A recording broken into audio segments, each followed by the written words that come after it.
you have the perspective of a guy that played with and played against Jordan, which gives us really interesting insight into both. And I want to start with him as a teammate, because you made a comment that he couldn't have been nice. And I'm curious, BJ, how would that have been at odds with who Jordan wanted to be as a player? Well, when you're in a leadership position, you have to be a truth teller. And Michael certainly was committed to the game. He was committed because he respected the game. And most importantly, we knew that we all had to be truth tellers. We all had to police the team. We all had to take a responsibility to the outcome that we were all trying to achieve. So we all did it, and we did it to the best of our ability. I'm going to quote him here, and they can just beat me out here. Jordan can cuss, I cannot. He said, he went third person. He said, Michael Jordan never asked a teammate to do something he didn't do himself. Does that resonate as a truth teller that you are? Does that sound right? That's dead on. That's who he was. That's who he is. And the thing, Scott, that we loved about him and his style of leadership was he was committed every single day to the work that was necessary to be the greatest. Either we were all in or we were all out, because certainly he displayed with his type of commitment that he was all in, and we just fell in line. Surprising to you at all that when he really was moved by his emotions, it was when he was talking about being a teammate, and it was when he was talking about how he played and just explaining, you don't have to play like that. If you don't want to play like that, you don't have to play like that. And that was as far as he could get. I was blown away by that. Maybe it was a look in the mirror. Is it surprising at all to you that in trying to describe himself that he was moved by his emotions? Well, when this first started, I was always a little nervous about this, because for those who knew him, and we can all say he's competitive and he was hard and all those things, the truth of it is, the core of we really pulled this back is you saw a person that really loved the game. And it wasn't about the fame. It wasn't about all of the things that came with it. Yes, he was this Air Jordan character and figure, but truthfully, he loved it. I could see how you could say, yeah, maybe he was tough to play with. But when you peeked inside and you saw that someone cared that much about the game of basketball, it always remained first and foremost in his life.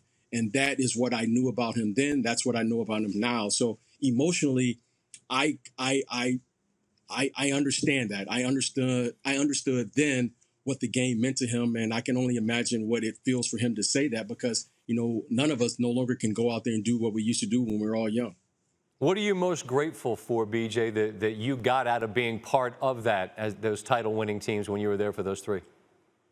Well, the thing I'm most grateful for is the friendships that I made. Playing with Michael, because this is, the last dance, is I saw an artist. I saw an artist at work. I saw someone that brought creativity to the game of basketball. And I saw someone that dedicated their life to the game. And I don't know if trying to be the best or trying to be the GOAT was ever the goal, but I saw someone who was committed and has that much respect for the game of basketball that just allowed me to see what it really truly means to love something. And he had an incredible amount of talent, but I tell you what he did with that talent was the most impressive thing I've ever seen, and one I'll always cherish as I tell my own kids about, how committed you have to be if you want to be good at anything in life. But see, you should have known better. At least that's what he said. When you enjoyed that bucket you made for the Hornets in that playoff game now, you're laughing now. But after you enjoyed winning and beating them as you did and enjoying that moment, and hell, I'd have done the same thing. What did you know that meant was going to be on your back or your chest maybe moving forward as you tried to beat the Bulls in the playoffs? Well, playing against him was the ultimate test. That was the ultimate test for me because I knew him, I knew the team, I knew Scotty and all of the guys. And I just wanted to take my chance of what it would be, or if I could actually figure out how to beat him.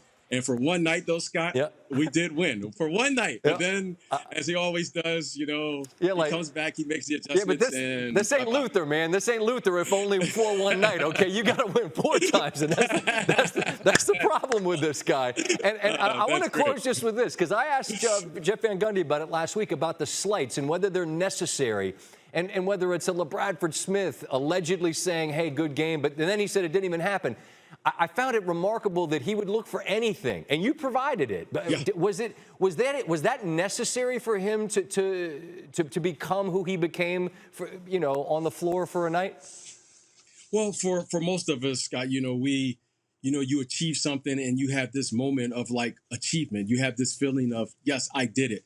For Michael Jordan, for all of us who played, and when you're going for a championship, you learn what this really means. You never trust being happy.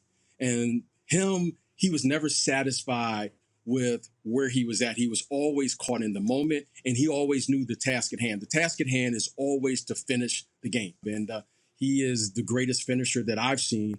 And you know what? I've been on both sides. I've been with them, and I've been on the other side, so I've seen it firsthand. Best of both worlds in many ways. You get the rings when you're a part of it, and you had that one night when you got to say, "I slayed the goat" for that one night. One night, though. It was one night. It was one night. That's all I had. That's all you needed. Hey, BJ, thank you so much for taking the time. Stay safe, and best to you and yours. All right.